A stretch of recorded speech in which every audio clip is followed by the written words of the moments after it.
Welcome to the Thinking the Unthinkable podcast, our latest leadership conversation. Hello, I'm Nick Gowing.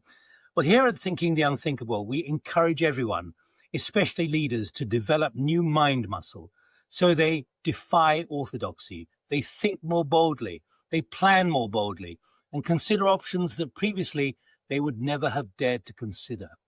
What we'll share with you now is how the vision is still far too limited. Joining me is Laurie Laybourn, Executive Director of the Strategic Climate Risks Initiative. The SCRI is a think-do tank. It develops capabilities for securing a stable world, even as complex environmental-driven risks escalate. The SCRI's vision is sobering. It goes well beyond the current comfort zones of analysis. Quote, "We're now experiencing the unthinkable, and we're not adequately equipped." That's the SCRI's view. These are national security blind spots, as they put it. Well, Laurie, a very warm welcome. We're not adequately equipped. Why do you say that? I say it because we're in what I would call a new climate reality, a next chapter of this climate and nature crisis. The previous one, the one that we are very used to hearing on the news around the world, is a chapter that was largely occurring around 1 to 1.5 degrees of global heating. We are now headed over 1.5 degrees. And what comes with it are global scale risks, highly complex, highly uncertain risks. The planet is being catapulted into a condition we have never lived in before, and we don't have the ways of running societies and even thinking about this because we've never been in it before. And that fundamentally is the challenge that we face now. Now, you've got a fantastic way of describing this now in your new thinking, calling it a derailment risk concept. Derailment of what? From what? So the derailment of climate action by climate change itself. So often when we talk about climate change, we talk about how we need to act to then solve the problem of climate change. But we very rarely talk about how the problem of climate change could impact our ability to act. And my concern is that as the consequences of climate change get worse, they could create conditions that get in the way of our ability to deal with climate change. Imagine a situation like if a tap has been running all night and the floor of a room is flooded and you are bound up, mopping the floor, too busy to do that, to turn off the tap. And it's that kind of derailment, the pushing of our efforts off a viable path to avoiding the worst, that derailment is talking about. Because you talk about the worsening consequences of climate change could get in the way of dealing with the causes of climate change. Mm-hmm. Exactly that, yeah. So, and we are starting to see some examples of this happening in recent years. In some ways, the action to deal with climate change has already led to consequences that have derailed us slightly. So the fear of lost profits has been driving certain vested interests to manipulate science to try and push politics away from acting on climate change. That's one type of derailment dynamic that we're all probably familiar with. My concern is now we are starting to see evidence where a different factor is driving derailment, and that's the impacts of climate change itself. An example of this is in frontline countries, particularly in the global south. They are experiencing worsening climate impacts. We know this. But what that is leading is to two ways in which they've got much less resource to then act on climate change. So those disasters need to be mopped up. That costs a lot of money. At the same time, more and more disasters are affecting the credit rating of countries that are already in a lot of debt. Both of those factors mean that there is less money to go around in those countries, which means less money to spend on adapting to climate change and trying to deal with its causes, which then means worse disasters come, which are more costly, so there's less money to spend on dealing with climate change, and you get stuck in this vicious cycle. Because you talk about it as a landscape of escalation. You talk about issues that affect all of us, whether we're in the east, west, north, or south, about inflation, about a food availability, and so on. In other words, an escalation. Exactly. So one of the features of this new climate reality, the phrase I mentioned just earlier, is that we're going up what is a non-linear curve of change. Now, let me explain what I mean by that. In December 2019, January 2020, February 2020, we were going up the beginnings of a very rapid exponential curve of viral outbreak with COVID-19. The beginning of an exponential curve feels quite leisurely. The pace of change doesn't feel that great. With climate change in recent years, over the last couple of decades that in many ways forged the narratives we have around climate change now, was the beginning of what will probably be an exponential rise in climate impacts. We are now starting to go up that more exponential curve, like we began with COVID to go up as we headed into January, February and March 2020. And signs of that include heat events across the world escalating far quicker and far more severely even than the models predicted that they would.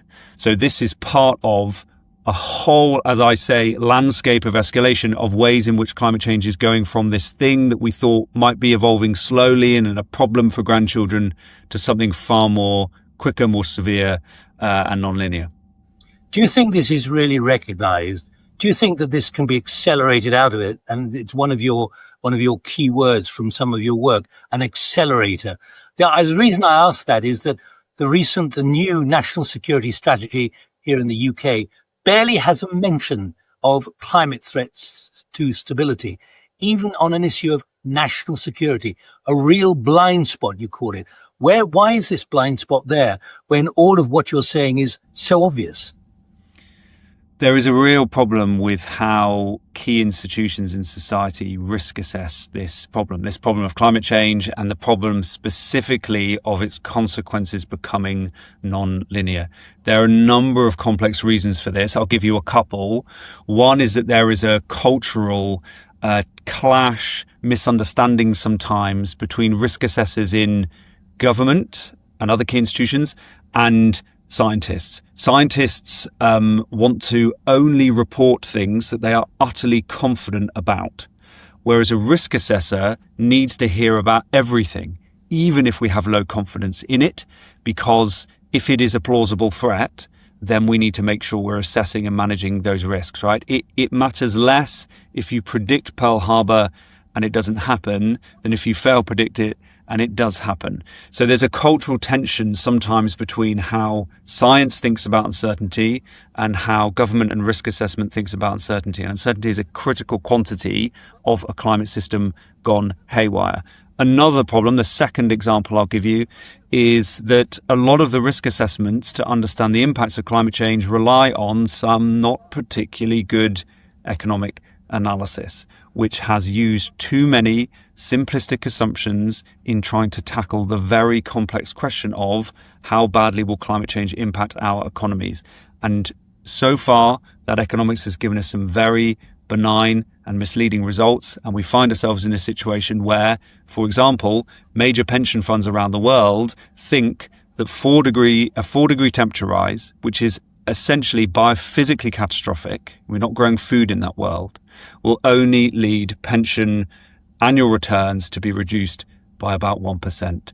So there are a whole barrel of other reasons why this risk assessment isn't working, and it is a common feature of many institutions, though that is starting to change. But let me be clear. I mean, you are very clear about what you see, and it's pretty doom laden. I have to say, I subscribe, and our work subscribes exactly to the kind of thing you're saying. But I'm asking the question of when it comes to leaders and orthodoxy, is this about deniability, or is it about complacency? Is it about a selective blindness to the reality of the enormity of what's happening? I mean, I think there is a bunch of well-meaning misunderstanding and, as you say, complacency. For example, I'll give you another example. One of the features of our new climate reality is that we now have to remove vast quantities of carbon from the atmosphere to draw it back down, to clean up the mess.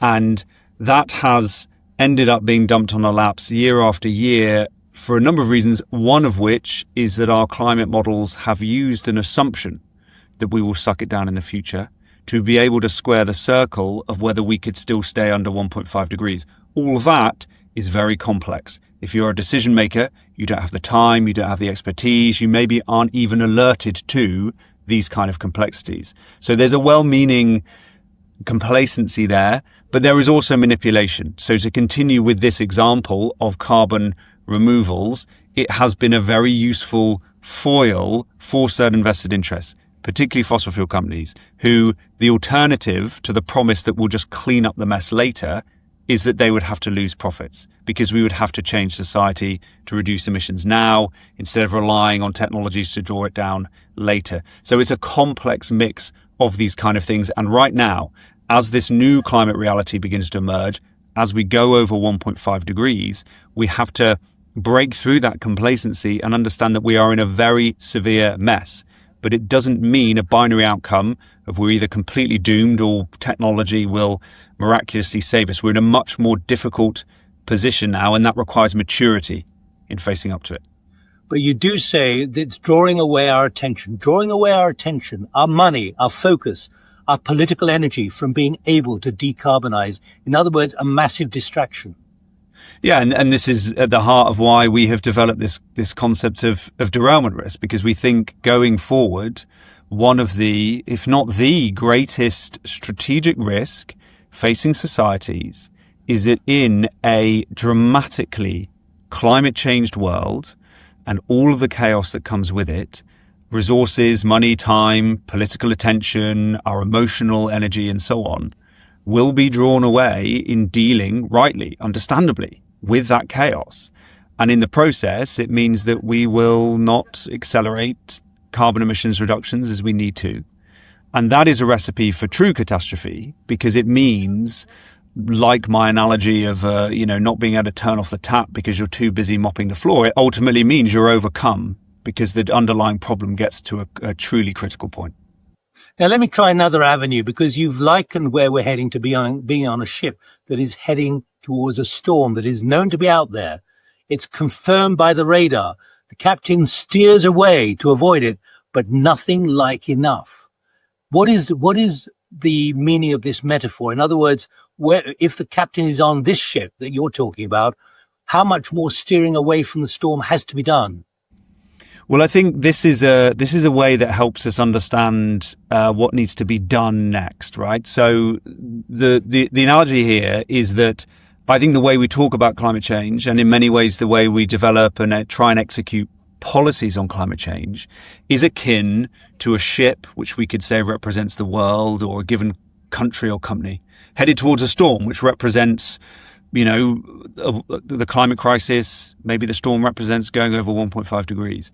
And the way we talk about climate change is that we have to get everyone else on the ship to realize there is this storm on the horizon, that there's this climate crisis, and that then we work together to change the bearing of the ship, to change the development trajectory of societies, and then we will steer around and all will be well.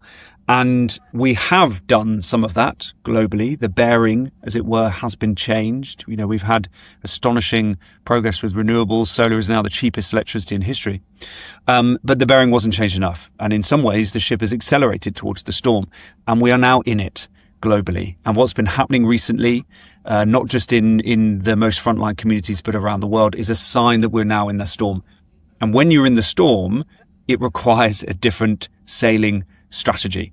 And this analogy helps us understand the kind of things that we will now need to do to navigate within the storm, which then gives us a chance to ultimately get out of it.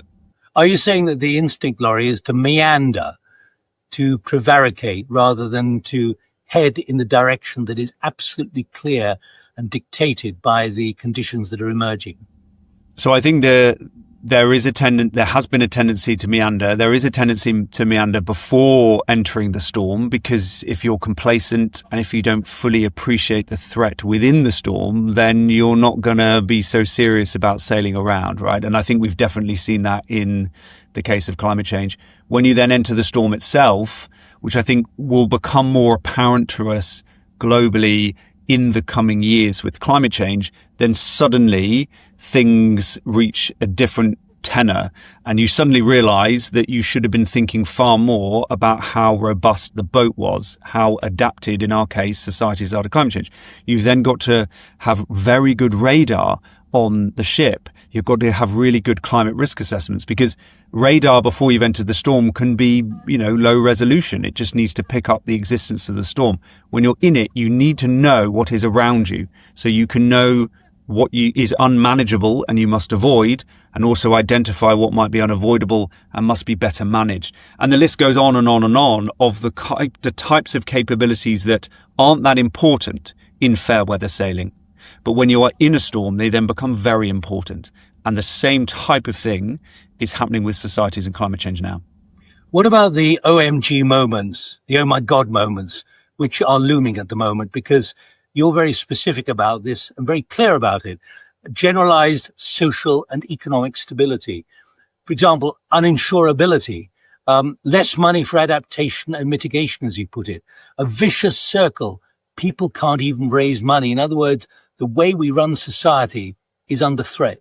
Is that as far as you would go?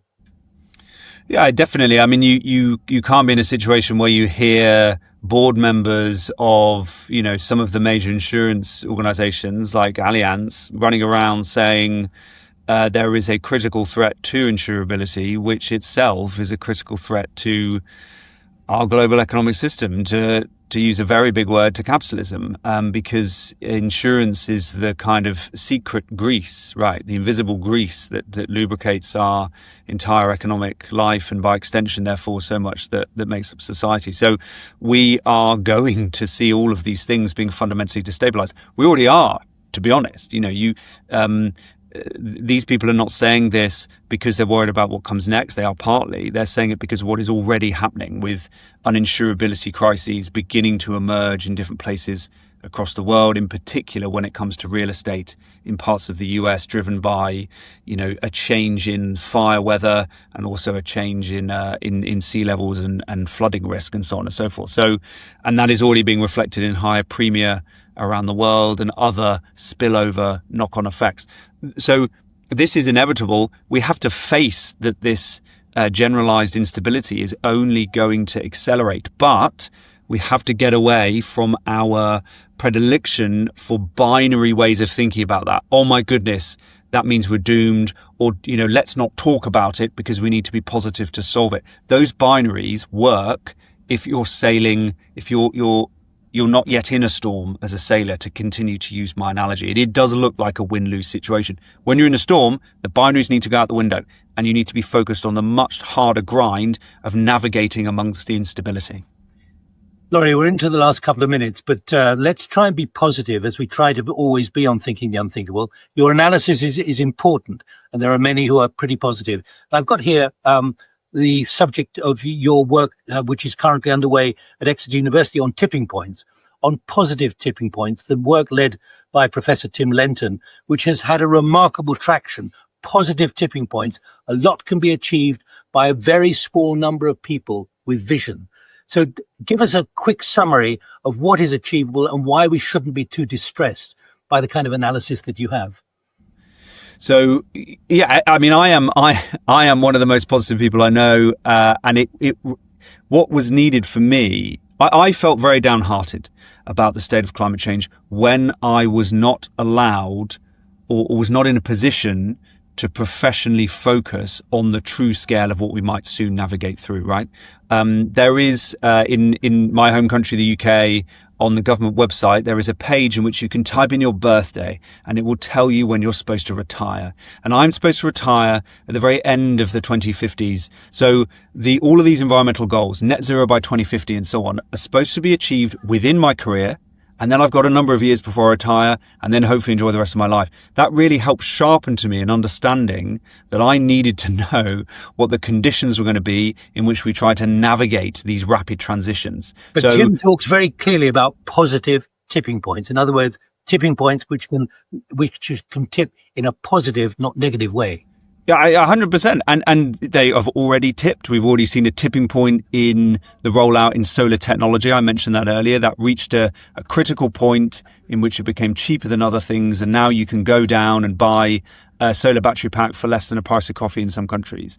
And we've seen the beginnings of tipping points in electric vehicles. We've seen tipping points in campaigning. History is riddled with amazing instances, some of which are relayed in Tim's book, about how positive change can be triggered by a very small number of people. The question now is how, among generalized conditions of instability, we can trigger even more of those things. And if you look back through history, you have to realize that some of the biggest, most positive tipping points that we have ever seen have come during conditions of massive instability and conflict.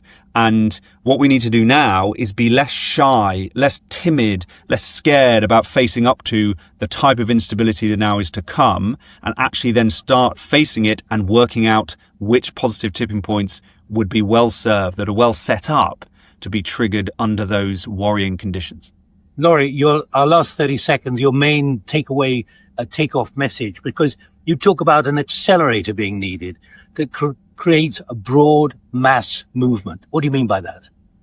Well, so for me, the critical thing now is that we get over this binary construction of how we think about climate change, as there is negative news and then there is the positive news, that there is the scary stuff we talk about and then there is the bedtime story we tell ourselves to tuck us up into bed at night. That's not sufficient. Think back to COVID. I mentioned this earlier.